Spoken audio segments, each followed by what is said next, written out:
Retro. Hey, this is Catherine Tabor, Senator Padme Amidala from Star Wars The Clone Wars, and you're listening to Jay and Dennis on Podcast Stardust. Stay on the light side.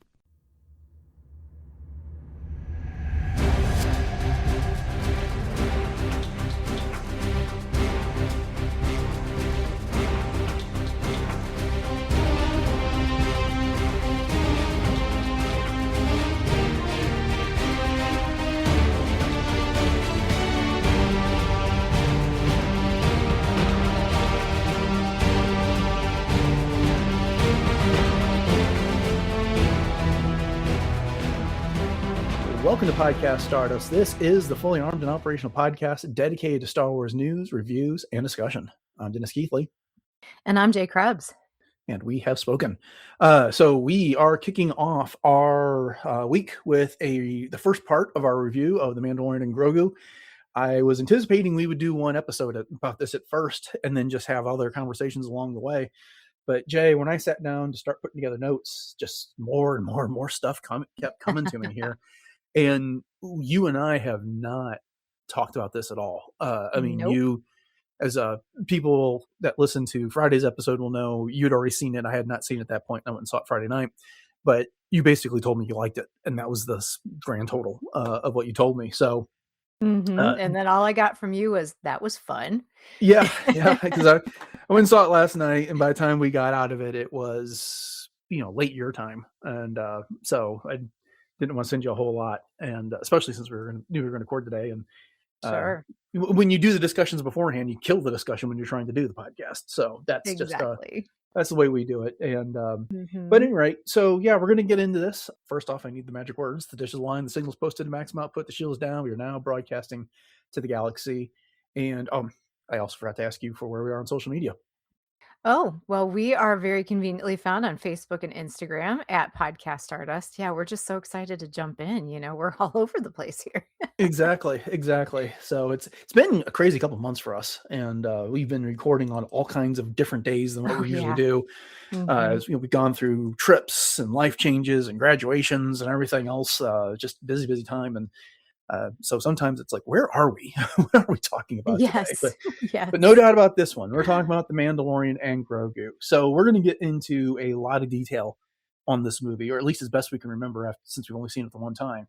But before we do that, I thought we would kind of talk about our non-spoiler thoughts about the movie and just about our experiences seeing the movie. What was the crowd like that type of thing when you got to the theater. So, Jay, let you go first here. What are your overall non-spoiler thoughts, and what was it like going to see this one in the theaters?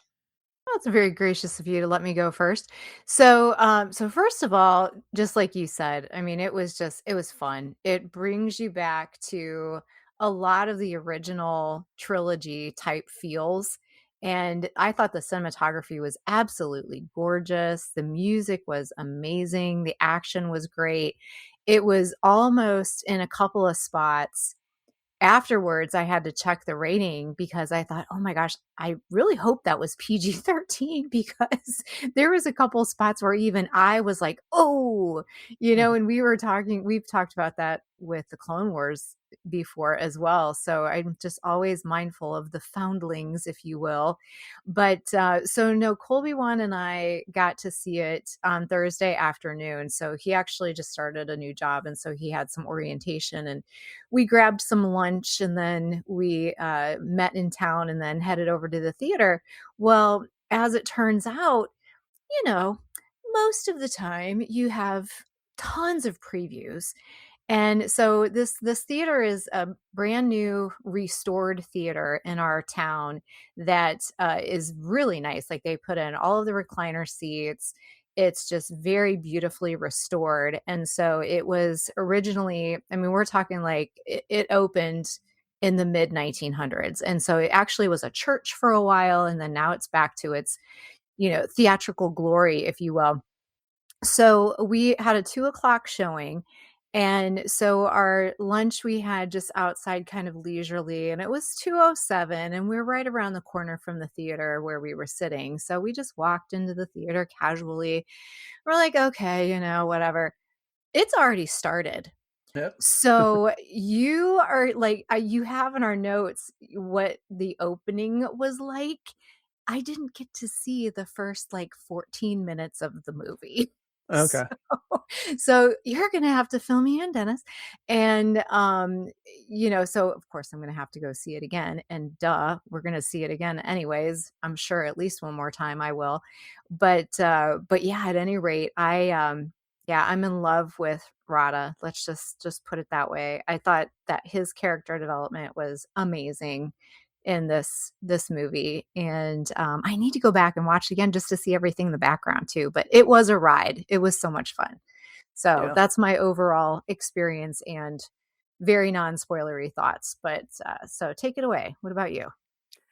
Yeah, we had a good crowd. I went and saw it at my local Alamo Draft House, and walking into the theater, they had a Mandalorian cosplayer there and a Stormtrooper cosplayer there, and they were posing for pictures in front of the Xenomorph from Alien.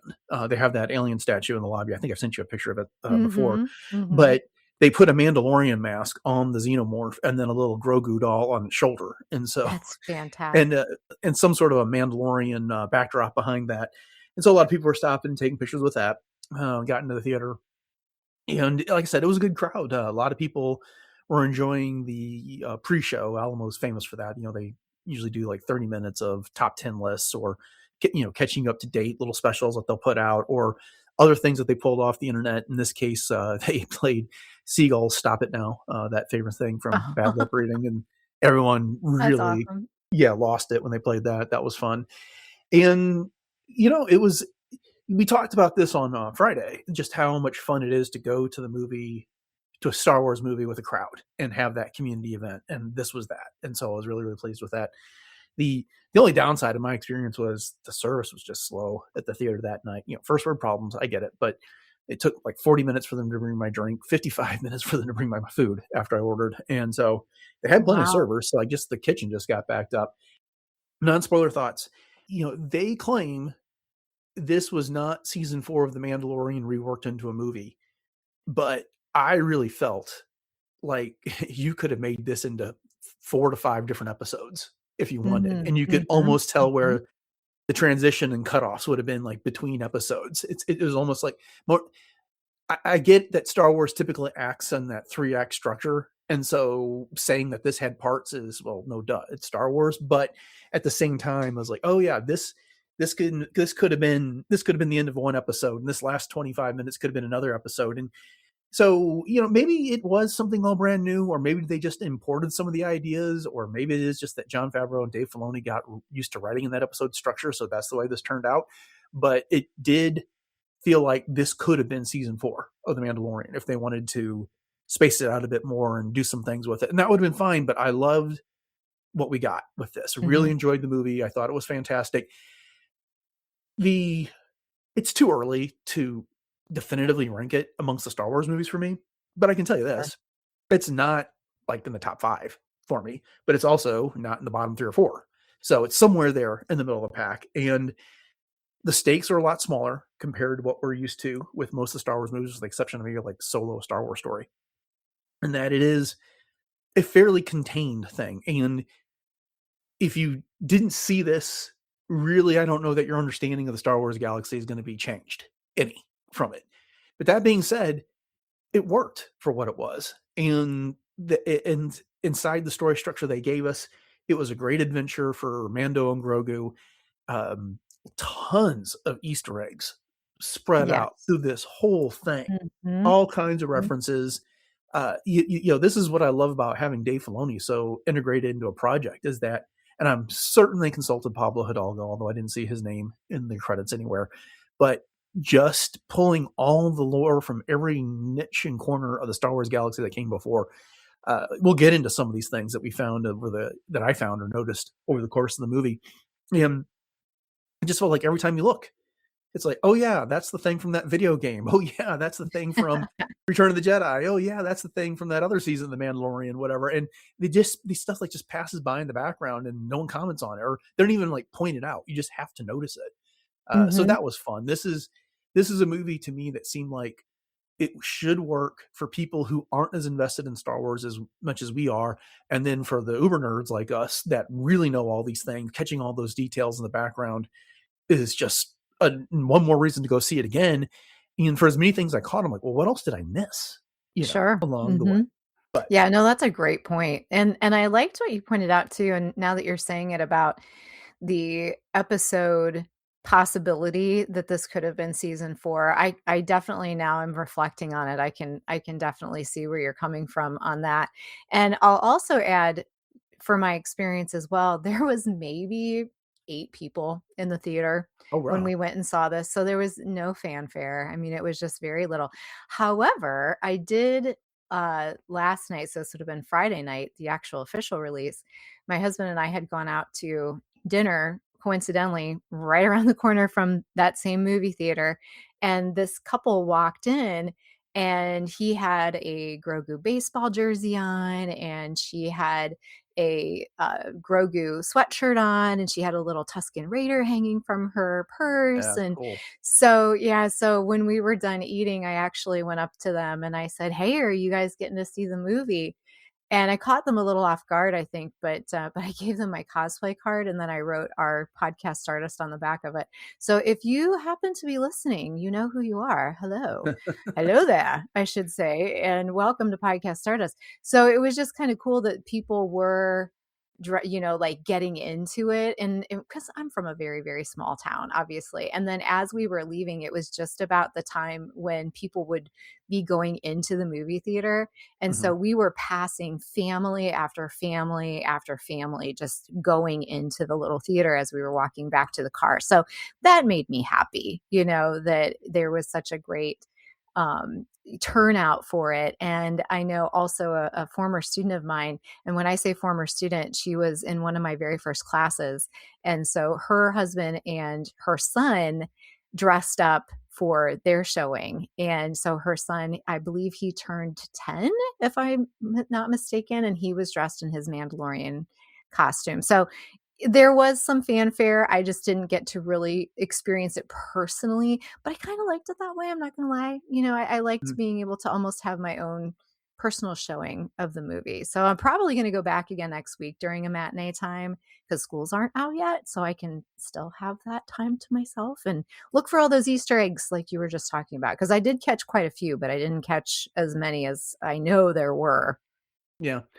2 more non-spoiler thoughts before we get into the spoiler part of the discussion, because we're already like 12 minutes into this. But the like 80 to 90% of the people that walked in that theater had a Star Wars shirt on. One person was dressed up like a Jedi. No one brought lightsabers, which is fine. But I was wearing my Mandalorian t-shirt from Star Wars Celebration Chicago 2019, and that caught a few comments. I had to get up and go to the restroom, and on the way, like different servers like, "Oh man, love your shirt." And I forgot how many Mandalorian t-shirts I had when I was going through my drawer to find this. I was like, "Oh, there's one, there's another one." I was like, "Okay, I really got to go through this drawer." But I thought I'd whittled down my Star Wars t-shirt collection, but apparently not. Anyway, and then I've noticed since we've had the Disney Star Wars movies coming out, so Force Awakens and on, that I like the movie the first time I see it. It's the second time that I always really get into it and enjoy it.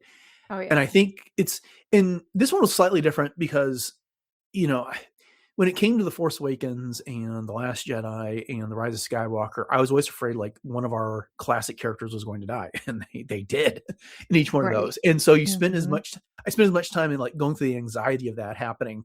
And then on that second showing, when I knew that was going to happen, I could just sit back. It's like, the Band-Aid's been ripped off, right? You could just sit there and enjoy it. And the other part of it is I just know that I want these movies always to be so great that sometimes it gets in the way of me just being able to take it in for what it is. And I just kind of come to accept that, because nothing I've been able to do, it's not me setting like any speculation type expectations for it. It's just that, it's Star Wars. I'm invested in it. I've invested so much time over the years that I just want this event to be a crowd pleaser and for people to love it and enjoy it and for it to spawn discussion and everything else. And so, there's always, I just come in with like a lot writing on these movies. So sometimes it's this, I need to go back for that second and third viewing to really, really sit down and enjoy it for what it is. And so I like the first one, but I'm really, really looking forward to the second one. So, Yeah.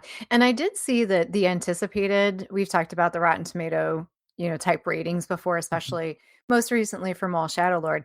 And the anticipated rating was at 62%. And I did see that it was at 88. So it's higher than what they anticipated, which is great. But yeah, I mean, it's a sensory onslaught when you watch it the first time. There's just so much to take in, and there's just so much to see, and so much to think about, and so much implication that you can try to draw from it because you're trying to anticipate, what's going to happen next and how the scene's going to resolve itself, or who you're going to see next, or how it's going to turn out, or whatever. So yeah, the only other thing I'll say too is you were talking about your shirt. So I did deck myself out a little bit. I did have my Mythosaur earrings and my Mythosaur necklace, and I had my Grogu Adidas tennis shoes that I bought a couple of years ago when they had their particular shoe line for that. And of course I wore green. So I was decked out myself, I was doing that kind of thing, but it's always mainly just for me anyway. So yeah, and of course my Black Spire Outpost hat, because I wear that everywhere. right. So. Just to back up what you're saying about the Rotten Tomato score, the critic score is 63%. The audience score is currently 89. So nice. the So fans are enjoying it more than the critics did. So, yeah. okay. Cool. All right. Well, then that does it for the non-spoiler portion of things. We are going to get into some of the details now. And as I kind of said at the top, this is part one. And considering we're 16 minutes in now, I have a feeling we're going to be doing at least 2 episodes on this movie and talking about a lot more with time to come. Okay, so you've been warned. If you haven't seen it, pause it here and come back when you've had an opportunity to see the movie, and let us know what you think. And we'll give you the social media contacts here at the end of the episode. So, trying to decide where to start with this, and I'm going to talk about some more general things, and then we can each take some turns picking out some specific parts of the movie that we want to talk about. But Ludwig Göransson was back for the score on this. What did you think about the score that he turned in for the movie? Oh, I thought it was absolutely fabulous because you have the traditional, if you will, Mandalorian themes and what he introduced in the series. And then you still have kind of that John Williams feel that we know is synonymous with Star Wars. But he took it to the next level by weaving a tale of music into these scenes. And I just thought it was absolutely brilliant. I mean, you've got a lot of the kind of techno sorts of notes in there and the genre pulling from that. And I thought it was absolutely amazing. And that was one of my favorite parts about, as jumping ahead to the very end, staying for the end credits, because of course Colby One and I was like, do you think we should stay for the end credits? And he's like, well, Jon Favreau is in charge of it and he did Marvel, so you never know. So we were like, oh, could there be a post-credit scene sort of thing? So just staying for the credits and listening to the music through the credits again was a gift. And I really, really, really enjoyed it. And I cannot wait to download this on Spotify. So what do you think? So, to be honest, I wasn't that impressed with the score while I watched the movie because so much of it seemed like just, I'm going to basically underwrite all of this by saying I've now listened to the score from start to finish and I really, really liked it. I have liked the score on Spotify. But in the moment while I was watching the movie, it seemed like so much of it was just recycled from the show. And, I was thinking of in the end when the X-Wings, the Adelphi Squadron, showed up to rescue Mando and bomb the palace on Nal Hutta, it was the same rescue music from the end of episode 3 from season 1 when the Mandalorians show up to rescue Mando and Grogu as they're trying to leave Navarro. And there was, the similar Grogu themes when he's just kind of doing his thing. And then, the overall Mandalorian theme was in there. And the one thing that distracted me is you called it the techno electric type thing. It reminded me of when we hear the stories about A New Hope, and back in the 70s, all the rage from movies was like that synth music. And it was Spielberg that recommended George Lucas, like, no, you can't do that. Go get John Williams to do your music. Well, there was the one theme that was that heavy synth sound electronic with a little bit of the Mando like theme overlaid it. And that wasn't doing it for me so much. But having listened to the entire score on Spotify today, I was like, I got to pay more attention to this music, because there was just, it was the classic themes, but then he expanded them, or he used the classic Mando theme, but for the Durant, the Hugo Durant, the what do they call those for armed guys? But just you like know, the the cook. one in Solo. Right, and it's same last name, Rio Durant Yeah, and Hugo Rio Durant. Durant So I'm was the assuming, yeah, I am assuming that they're related at some point. I mean, it was Jon Favreau that voiced Rio Durant in Solo, so maybe that was the reason for doing it that way. But neither here nor there. It's like a guitar with like bluegrass influence version of the Mandalorian theme that they play for that. And I was really digging that type of thing when I listened to the score today. The arena music was really, really fantastic. And okay, I was like, okay, I just got too wrapped up in the action, what was happening on the screen, to notice the music of those scenes. And then the stuff I was familiar with is what I was hearing. So, so again, my initial disappointment with this after my first seeing is I'm putting that on hold so that I can go watch the movie again and specifically listen for the music the second time Yeah. around, because the score was so good when I listened to it on Spotify. Oh, there you go. Yeah, and I totally get what you're saying, because I mean, it was a little bit repetitive at times, but I guess the only pushback I would have on that is with the original scores. I mean, you still hear, like da da da da da da da da, like they Yeah. put that in there for Leia, and they use that, and it's almost like a cue almost, and some of the techno stuff reminded me, because just of course rewatching only season 1 as we know, Mhm. I got through from The Mandalorian. I believe it was The Prisoner was the episode with Shihan, where they went with Mayfeld, to the prison. And they used a lot of that in that particular episode as well. I feel like it was a little bit more edgy.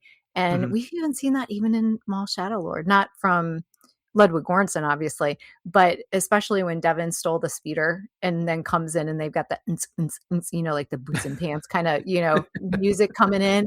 Yeah. So I liked it. I liked the switch up. I mean, as much as I like John Williams' music and it is synonymous with Star Wars, I thought this was fitting because it's just a different Star Wars, Yeah, so. and don't get me wrong, I'm not criticizing Ludwig Göransson Oh, for sure. reusing Oh, a I know lot of you're those, not. because Yeah. John Williams, I don't want to, recycling's not, he riffed off of his themes from his earlier movies when he was writing the music for the later movies.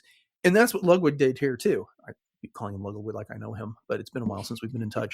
And but the thing is just that I feel like when the music was the loudest and the most noticeable, it was the stuff that we were all familiar with. And then like I said, when I was listening to the soundtrack today, that's when I picked up on the other stuff. And I was like, where was this? And I was looking down at the titles like, oh, well, it says it's the Battle Pit. So I know exactly where that would have been. It says it's the Hugo snack cart or whatever it was, that, okay. So I know where that would have been. I know where to listen for this stuff next time.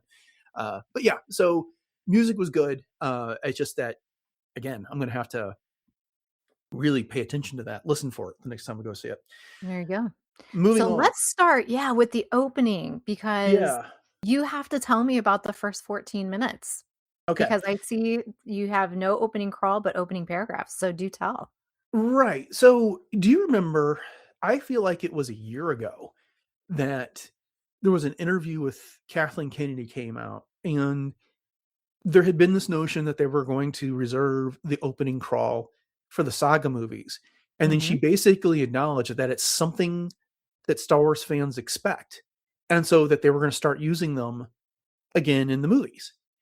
And so I was kind of expecting one in this, but what they did was not unlike what we saw in Solo. Like when that movie, you have John Powell score, and it's like, I can't remember exactly how those opening lines like, but it's the blue writing that they had. Yes. I think it was blue in Solo. Well, it was not the Star Wars logo script, but you would recognize the yellow font. And it was talking about how there's these Imperial warlords, and I think it mentioned that Mandalorian and the Republic has contracted him or something like to hunt them down. which is fine. It was like one paragraph, and then they put another one right underneath it. And it's like, okay, but I was still kind of expecting the crawl. And it's a minor point because, and I've seen a number of places talk about this, that we get right into this movie. It's kind of like James Bond, where they put you right in the middle of the action. They spend almost no time setting it up. And so it was this warlord, and he has these various village elders around a table, and he's basically talking about how, the galaxy's soon going to miss the Empire. They're going to see how bad the Republic is. I think Carl just told us like the opposite was what was going on, but he's going to have to increase the prices that he's charging them for their protection. And then I have not confirmed this, but there is a guy sitting around this table, and he's kind of like protesting about, like, but we've been, having our ships raided by pirates or something like that. I think it was the same guy that played the Twi'lek advisor in the Book of Boba Fett. It was the same actor that did that. And so the warlord shoots him, and this is when the Mandalorian shows up and basically chases him out of this base. It's the scene you see in the trailer where he walks through the door with the flamethrower going and shoots the two snowtroopers. And then this leads to him, you see the scene with Grogu stopping the little, it's got the ATV mouse droid, the one with like the snow tires on it. And then as the trooper comes up on the ATRT, Grogu hides, and then Mando gets on the ATRT, and they go chasing after the warlord. And this is when they take out 3 AT-ATs on this. So Luke Skywalker, eat your heart out. You got 1 with your lightsaber. Mando took out 3. I love this scene. I thought it was absolutely fantastic. And it included one of my favorite Easter eggs from the entire movie. Inside one of the AT-ATs was this little ship, and the warlord escapes on it. And as he goes flying off, and then from inside one of the AT-ATs, Mando targets it and shoots it down. But this was one of the mini rig toys that they released in the 80s. I want to say around the time of The Empire Strikes Back. And I put a link to it in the notes if you want to click on it. And if you do, cool. It's the one in the upper right corner. It's called the INT-4. It kind of looks like an AT-ST's head with wings. But as soon as that came up, I was like, wait, no way. But they included another one of the mini rigs back in the Bad Batch. It's the vehicle that had the big rollers on it with the gun on the front. Yes, I remember that. So this is the second time that they've done that. And anyway, just love that opening sequence. It made Mando look far more competent and dangerous than we have ever seen him. He just went right through all those stormtroopers. He took out AT-AT after AT-AT and shot down this warlord before Zeb picks him up and flies him back to Adelphi base. So I don't know if that gets you up to speed. I don't know where you came in exactly on the movie. Yes, I actually came in just before the INT-4 escaped from the AT-AT. So I got to see him shoot that down as Grogu is knocking on his helmet because all of those bombs were set to go. Yes, I love that. And he's just like, come on.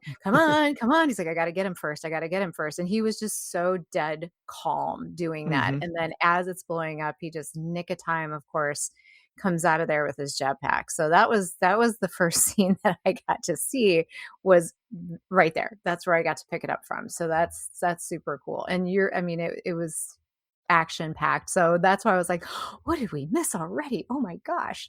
So it sounds like we didn't miss a whole lot, but just the experience of feeling that, ooh, here we go kind of thing. Yeah. It's one of those adrenaline pumping scenes that you get. And so it was a fantastic way to start the movie.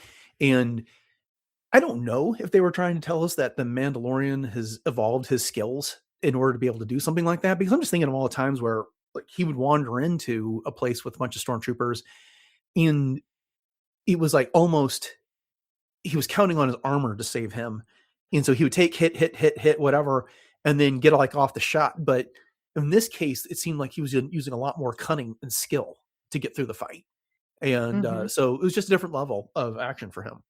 There you go. Yeah, no, I agree. And there's definitely a lot of that throughout this entire movie. I mean, he still gets his butt kicked, which we've seen him, get his butt kicked quite often, but it humanizes him in a lot of ways, from that regard as well. He's not necessarily indestructible.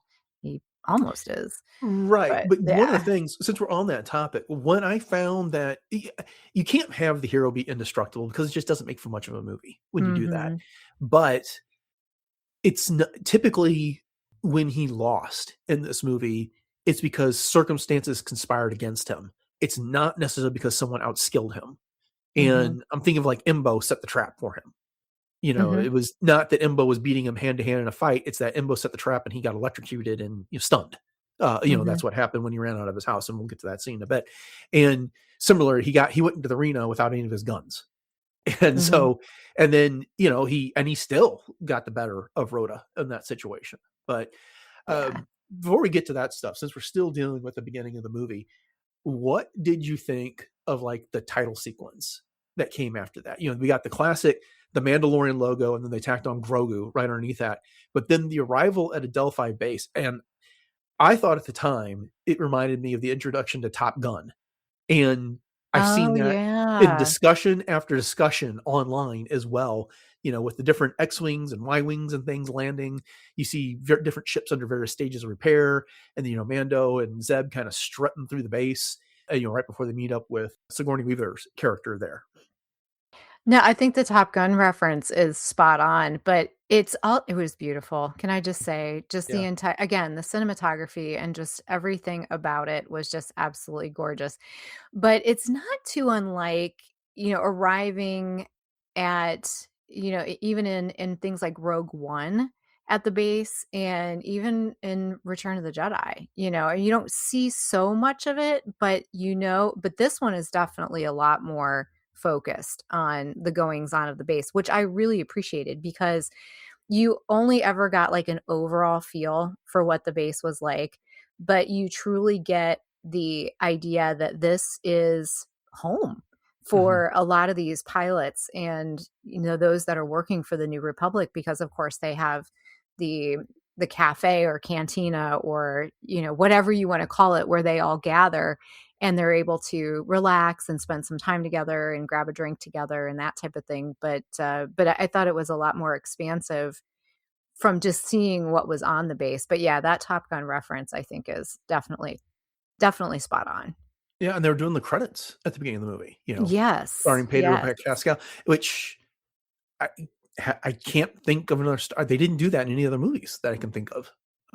Well, yeah, and I think that's getting back to the old style of movies because you're Mhm. talking about I'm a big old movie fan, so we're talking like pre-1960s Right. when a lot of that was really popular. Although some of the newer Marvel movies do that as well, I wanna say. But I will say I was scanning the credits just to see if they would give away maybe a cameo or 2 that could have happened, Yeah. but I thought, "Nah, they'll do that in the end credits." I do think it was awesome that behind Pedro Pascal, I believe Jeremy Allen White was the 2nd billing, Yeah. and then Mhm. you had Lateef Crowder and Brendan Wayne as, Yep. like, the 3rd and 4th, and they could have been vice versa, Brendan Wayne and Lateef Crowder, but I was like, "That is awesome that they got close to top billing," and of course, Sigourney Weaver was in there, Martin Scorsese, and that type of thing, but yeah, I thought that was really cool that they did that. Yeah, they also did that in the end credits. I think it was Yes. Pedro Mhm. Pascal, Brendan Wayne, Lateef Crowder, since they all played the same character, and, Mhm. Pedro Pascal, the Mandalorian, and then it was the Mandalorian standing character. I can't remember how they put it for Brendan Wayne, and then Mandalorian stunt Yeah. character was Lateef Mhm. Crowder, is the way they credited him in that, and then they did that position of honor typically, like when they're doing the credits at the end of the movie. It's like, such and such, such and such and such as with whoever and whoever, like the two like venerable stars, the Hollywood icon type things. And they gave Sigourney Weaver that star position at the end with the credits, which was pretty cool. Mhm. Nice for They them to did. recognize her like that. Speaking of Sigourney Weaver, what do you think about her character in this? I thought she played a really great role, but I'm gonna be really honest, Dennis, I don't think that she necessarily needed to fill that spot. And I get that they were trying to elevate the top position, if you will, at the base and putting it on this particular character. But, I think they could have done something like that with someone like Hera and reuse that. But I mean, it's Sigourney Weaver. She's Mhm. a legend. So it's not that I disliked that idea. Do I think it was absolutely necessary? Not necessary. But I mean, I guess she was there to keep the troops, if you will, maintained in line and scheduled. And, she was essentially Din Djarin's next in command, if you will. So I mean, from that instance, I guess it was good. She didn't blow my hair back though, as a character. So yeah. What do you think? Yeah, well, for as much billing and as much promoting as she's done for this movie, I kind of expected her to be more involved than she Mhm. was in this. I think she played the character exactly right. I think it's exactly what that character was supposed to be. Someone that is that position. The only pushback I'd have to what you said is that I think it was appropriate not to use Hera because she's someplace else. This is not her squadron. She is a general that is working like directly with the Senate and the Chancellor frequently, and she's getting ready to head off this whole Thrawn thing. So That's a good whereas point. Mhm. a Delphi base is out on the Outer Rim dealing with Mhm. stuff, and that's where Mando is. But Mando's been like running in with Carson Teva, which I was really glad to see him in this movie. You and I were talking Yes. about like characters that might be in the movie, and that was one that we guessed. And Uh-huh. none of the other made it. No one else from the Ghost Crew, and nobody from not the Armor, or none of the other Mandalorians showed up. But we Mhm. did get Carson Teva, right? So it made sense that there was somebody there. I liked her in the role. I think I just would like to have seen a bit more from her there. I thought Mhm. she was at her best when the squadron was attacking Nal Hutta. Mhm. And Mhm. the other thing is that she sold the line at the end of the movie when Mando asked, "Why'd you come back for me?" And the response was, and look, I haven't seen this movie enough to quote it, but she basically said, "We don't leave one of our own behind." And he's like, "But I'm not with the New Republic." And she's like, it was kind of like, but aren't you really?" Yes. It's and Come so on, let's be honest here. yeah, and he doesn't want to acknowledge that. He just wants to be a Mandalorian. He wants to be independent and likes, but no, he really is at this point. He's got the best interests of the Republic at heart with all this. And what's good for the public is good for the Mandalorians. Mhm. So, uh, but Absolutely. but so yeah, I thought she did well in that part. I just would have liked to seen more of her. And the other thing is like all of the scenes that are in the cantina there at Delphi base, the base bar, whatever you want to call it, we saw for pretty much in the teasers. And so we Yes. got a huge part of her role before this movie even came out. Mhm. That's true. That's true. Yeah.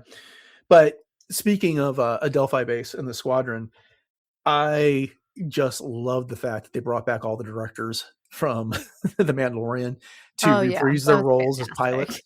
And then they Yes. added Doug Chang in there as well. Yes. So, Oh, I know, that was so great. I know at the end, I was like, "What? What? Oh my gosh, this is awesome." yeah, but there's, because you see Dave sitting at the bar and it's like, well, okay, there's Dave. He's putting himself in the movie. Fantastic. Right, But yeah, with his it's hat, legit. of course. He's played the character in the movie and the show. That's fine. And then, at the first time you see these pilots, they're just in the background. And I was like, wait a second, that's Deborah Trow and Rick Famuyiwa. And then I was like, wait a minute, there's Doug Chang. Because you got a couple opportunities to see them. And Mhm. I was like, well, who else is there? And it was almost distracting from that scene because I was looking around like, who else is in this cantina? I didn't recognize Yeah, me anybody too. else. I did the But same thing. That's funny that you said that because I was mhm, trying to do that too, and it kind of it almost I wouldn't say it took me out of the scenes, but yeah, I was like, "Oh, ooh, ooh, who else are we gonna see in here?" yeah, yeah, Easter eggs. right. And the other thing I'll say about the squadron, and I'm sure we'll bring them up as we get through more of the movie, but when they're attacking Nal Hutta, did you notice their targeting screens in the graphics? Oh, just like A New Hope. No, no, no. It was just like the Star Wars game from 1983 using the vector graphics.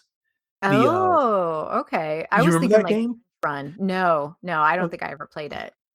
Okay, so it was a game that either had a stand-up cabinet or one that you would sit in, and I played this a lot at the arcade. And it was just the attack on the Death Star. And so you would start off fighting TIE fighters, and then you would dive in on the Death Star, and eventually you'd do the trench run. And it was these vector graphics. And it wasn't the exact same thing because we're talking about a different environment, but it was the same vector graphics. It was the exact same style. Oh, that's And really cool. yeah, I was like, that, I don't know who thought of that, but whoever did it, a raise. That was just genius. That's Again, awesome. we talked about the number of Easter eggs, references, and cameos, and that here there was like one in every single scene of this movie. That's so great. Yeah, see, I didn't pick that up because I don't think I ever played that game. So I just thought it was New Uh, Hope graphics. Mhm. yeah, well, I was at the arcade all the That's time really as a cool. kid, so it's and that's where I sunk my tokens. So Ta-da! Your credits, your Republic credits, right? yeah, okay, that too. But we found out how Mando got his new Razor Crest, and I thought That that was was pretty cool. clever. Yeah, that it Yes. was part of a collection from an Imperial warlord, and they're giving it to Mando as an advance on the next mission, which he hadn't even taken yet. But Captain or Colonel Shaw, I think was her Sigourney Weaver's character's name. She knew that that's all she had to do was dangle that in front of him, and he'd do it. And then he spent several scenes in the rest of the movie tinkering with it to make it the way he wanted. He had Yes. Zeb rip out the panel so they could get the bypass to make the thing go faster, and then he had the Anzellans show up to help him reconfigure the engines. So I think I appreciated that because one part of me was wondering if this was a wink and a nod and to all the people who funded the HasLab Razor Crest, only to see it blow up in season 2 of The Mandalorian. Possibly. But then two, it gave the Anzellans a reason to be in the movie, Yes, and it wasn't good just point. him showing up with this ship.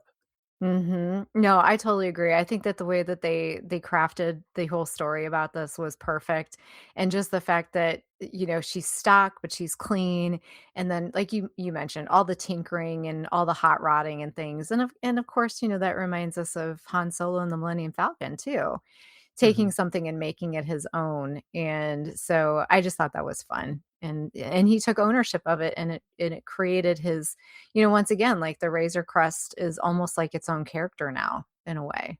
Yeah, definitely, definitely. And for Dan Zer, who will tell us that ships are not characters, it's got characteristics of a character. But anyway, Yeah, you said what I was thinking, so we love yeah, you, Dan. yeah, Hi. exactly. So I think for the rest of this episode, I want to kind of keep us on a theme, and then we'll do a part 2 where we get into the huts and stuff more. But Zeb Yes, in please. his involvement in this movie, was really pleased with the way they used him here. He got that great action scene when they were hunting down that Imperial Commander Coin, who also ran the arena, but then they basically infiltrated his compound, and him just tearing through stormtroopers inside Yes. that command post was something. He really got to demonstrate his skill. I thought that was fantastic. Oh, his entire presence in this movie was absolutely outstanding. I mean, Mhm. we love being able to see our favorite beloved animated characters making that jump into live action, and they've all been really great. They've all been very impressive and that type of thing. But for Zeb, it just took it to a completely different level for me, I feel like, because just his stature alone is impressive, but you get that feeling of how truly acrobatic and athletic he is. Like you said, when he was just bouncing around and like parkouring off the sides of the walls and doing all the things that Zeb does was just so impressive. And I was like, yes. And of Yeah. course, they just did perfectly with his character interpretation visually in his stature and the way that he moved and his facial expressions, and of course Steve Bloom with the voice and just everything. I just thought was perfect. Yeah. I agree. I agree 100%. I think it seems fitting, and I can't even put my finger on why, but he's a Ewing pilot for whatever reason. I remember when we saw him the first time in The Mandalorian at a Delphi base, and he was talking to Carson Teva, and Tiva, I'm not sure how it's pronounced, but he was in the flight suit, and I was like, I cannot picture Zeb in an X-wing or a Y-wing or any fighter, but being in the U-wing makes perfect sense for him. It works. It totally works. Yeah, and he's kind of the Adelphi handler for Mando in this. And I like the relationship that he had with Mandalorian. They're just kind of busting each other's chops a little bit. When the end of that first scene, when the Mandalorian takes off in his jetpack, he's got Grogu in his arms and he lands inside the U-Wing. And Zeb's like, we needed to bring him in live. You see, what happens is when we bring him in live, we can ask them questions. When we can ask them questions, we can find out where more Imperial warlords are. When they're dead, we can't do that. And so it was a relationship I would like to see expanded, but I'm really hoping that Zeb ends up in the next season of Ahsoka. I mean, I haven't heard anything one way or the other, but we talked about some possible casting for Agent Kallus, which if you're going to have him in the next season of Ahsoka, I feel like you kind of have to have Zeb too. Oh yeah. And of course we were hoping to see Kallus here as well, but that didn't pan out. But I did appreciate the establishment of the relationship that you could tell that he and Din Djarin have with each other, because they really do click as a well-oiled machine when it comes to a lot of these things. Yeah, obviously, Mando can be a little, off the beaten path when some of his methods and whatnot, a little bit of a loose cannon. But I mean, that's right up Zeb's alley because, of course, working with the Ghost Crew, was an everyday occurrence anyway. Right. Let's talk a little bit about the Anzellans here, because that was what was giving me a little bit of trepidation going into this movie, that I don't mind a little bit of cute in the Star Wars, but we had that in spades with Grogu already coming into this movie. And then, we all know Babu Frick from The Rise of Skywalker. And I don't know, I understand that movie's not a lot of people's favorite Star Wars, but I thought Babu was a fun addition to that. And he inspired the Anzellans inclusion in season 3 of The Mandalorian, which I liked. But from what I was seeing from the trailers, it's like, are we just going to get a lot of Grogu and Anzellans running around doing stuff? And we got a fair amount, I want to say, but I appreciated that they didn't let them take over the movie. Yes. Yeah, it was enough. It was, it could have gone borderline, a little too much, but I think that they did a nice job of striking a balance. And I mean, let's face it, that's what Star Wars is known for, is critters.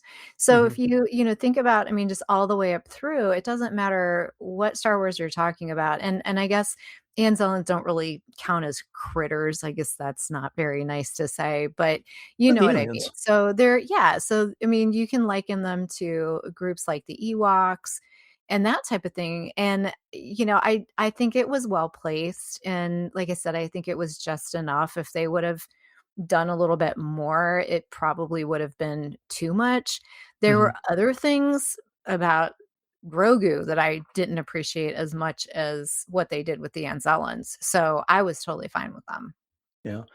I did think it was kind of funny that they had that tiny ship and that even Grogu kind of had to like stuff himself into it. And then, when they're making the escape, when they're making the escape from Nal Hutta, like, man, I was like, you got to be kidding me.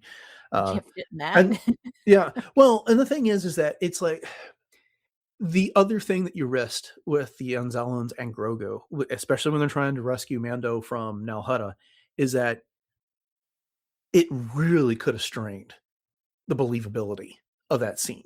Even, okay, yes, let's put aside the fact that we have the Force, that we got all this physics-defying stuff happening in outer space, it's a galaxy far, far away, yada, yada, yada. But you still want things to be plausible in their own galaxy, in their own universe. And if it had really come down to a ton of Grogu and the Anzellans, like taking out the droid Gatra and things like that, I think I would have been rolling my eyes quite a bit. But I think the amount that they used them was appropriate, so we could get that, that cute hit and have it not overpower the movie. Yes, I totally agree with you. Okay. Yeah. Well, I think. No, I tell you what, we got a little bit of time left, so I want to, because we got a lot more stuff than we're gonna have to cover in the next episode. We may end up doing 3 when this is all said and done. But we talked about it a little bit. But Martin Scorsese as Hugo Durant, and that scene. What was the name of the planet they were on? I can't even remember. Sakara, something like that. Sakari. Yeah, thank you. And that was another scene when I watched the trailer. I expected we saw most of it, that it was going to be kind of a cameo type of a thing, that Mando was going to show up, start talking to this guy, ask for information, And then the way they cut the trailer was, as soon as he asks about the hut, Hugo was like, "Yep, we're closed. Good night," and leaves. But there was 2 scenes with him, and he did feel he had a lot more dialogue than I was expecting in the movie, and provided a lot more direction than I thought we were going to get from him. But what did you think about that performance overall? Oh, I thought it was great. And I just think it provided enough of a humor factor that it was not overdone. But yet, I mean, let's face it, he needed an informant. He needed Mhm. somebody that he could talk to. But I just thought it was so, he was like, nope, nope, don't want your credits. Nope, nope, don't want this, don't want that. So you can tell that there was definitely a little bit of kind of a fear factor there that was put into place on the part of the groups that were kind of overseeing everything with that. But I kind of hope that in the future, especially if Din Djarin has to go back there, that they use him almost like a Dex, like a Dexter's Diner kind of Mm. Yeah. character, where he can actually befriend Hugo and use him, not use him, but have him be his informant and also kind of his friend as well. So I just think that that opens the door for potentially a future for those 2 characters. Yeah, yeah, I could see that being a recurring character if they want to continue with Mandalorian and Grogu stories. Mhm. And going forward, I could see that that happening again. And I'm with you on that. Yeah, the difference between Hugo and Dexter Jester is simply that Dexter Jester had this like entire other career that we know Sure. about before. That's not to say Hugo doesn't, but Hugo's there and he's scared. Mhm. They're paying protection to this Imperial warlord. He thought that that's what the Mandalorian was going to ask about, but he wanted to know where if he'd heard of Rada, the hut. And he's like, "Oh, no, well, everyone knows where he is," and he just points to the sign, which was kind of fun. But then when he came back to ask more questions about the warlord, that he's like, "I don't want to get into trouble." Where you could see Dexter Jester in the same position, like, "Hey, come here," and Sure. Obi-Wan Kenobi, "Oh, buddy, you got to go over there," and do that, just getting it Nice out there. impersonation. Yes. Thanks. So Yes. but yeah, but it's just fun because we all heard what Martin Scorsese had to say about the Marvel movies, how they're not cinema, whatever. And this seemed to be his peace offering, was coming into doing a bit in Star Wars. Yeah. Uh, but Good point. but yeah. All right. Well, we're gonna get close to an hour here. So why don't we go ahead and wrap up part 1 here, and I'll tell you about what's coming up in the show here in just a minute. But Jay, this is fun. I can't wait till we get to part 2 of the discussion because we still have more than half the movie to go. Oh, But yeah. we won't spend the first 15 minutes talking about our experiencing the movie as much as the movie itself. So we should be able to get Sure. through more stuff there. But with that, just want to say thank you all for joining us for this episode and part 1 of our review of The Mandalorian and Grogu. Make sure you subscribe to the podcast so that you can get part 2. That's going to be coming out at the end of the week. And while you've done that, if you've liked this and you enjoy our show, we'd greatly appreciate your ratings, reviews, wherever it is that you leave your podcast. The comments on Spotify have been great. The comments on YouTube have been great. And Jay will tell you more about where we can be reached in just a second. I'd invite you to head over to retrozap.com if you want to catch more episodes that we've done in the past, where this is episode 1038. We have a lot out there. Your podcatcher is not going to have them all. They're only going to have usually 100, 200, maybe 300, but we've got the entire catalog over there on retrozap.com. There's a bunch of other great shows that are there. The Enjoy stuff is going strong. Occasionally we get episodes of Superhero Suite or Agents of S.H.I.E.L.D. case files when there's something going on with Marvel. So make sure you head over there and check those shows out as well. So now I said that, Jay, you want to go ahead and remind everybody what the social media contacts are for the show and where else we can be found online. Absolutely. So we're very easily found on Facebook and Instagram at Podcast Stardust. And you can also hit us up on our Pinterest boards. We have lots of fun ideas for everything Star Wars over there. And then other places that you can listen to us include YouTube and YouTube Music, which you can subscribe to, share those with your friends, leave us some reviews, leave us some comments. And Spotify also supports that as well. And we're also on Audible. So there's all kinds of different places where you can listen to us, share out the show, and also let us know your thoughts. And then if you'd like some Podcast Artist swag, we do have a TeePublic store. And the easiest way to find that is through the link in our show notes. And we do have lots of different apparel and different types of home goods like coffee mugs and whatnot that you can pick from 7 different show logo designs and slap it on there. And if you do happen to get something, please take a picture of it and share it on social media, because we love to see where those end up out in the wild. So I've been noticing a lot of activity on your cosplay account recently. What's the latest there? Yes, so it's been so much fun. So the fun thing is I have so many different characters. So at j.snips cosplay on Instagram is where you'll find my array of Star Wars and non-Star Wars characters as well. So of course I've been posting a lot of Mandalorian here lately with my original concept, because that's just fitting. Of course, this is the way. But I also have a lot of Ahsoka from seasons 3 through 5, my fourth sister Inquisitor, which of course with Maul Shadow Lord, been posting some of that as well. And then I also have my 2 different versions of Hera and lots of other fun stuff too. So once again, you can check that out at j.snips cosplay. All right. Coming up on the show. So we have already recorded Wednesday's episode. We did that before this one, as a matter of fact. And you'll hear me make a joke about not having seen this movie when we do. So we'll be getting back to the Clone Wars on with a look at episode 19 from season 3. And then on Friday, we will get to part 2 of this discussion. I am assuming there's not going to be any news, because this is what's dominating Star Wars discussion right now, is the Mandalorian and Grogu. But if something big breaks, then we will get some sort of news out there. But we are recording on Tuesday of this week as opposed to our usually Thursday night. So I think that's unlikely. So if there's anything big that happens, it just may have to wait a week. But that's the way the ball bounces. So anyways, we hope you'll all stick around with us for all of our coverage and what's going on in Star Wars. So with that, thanks for listening to episode 1038 of Podcast Stardust, everyone. Have a great week. And until next time, may the Force be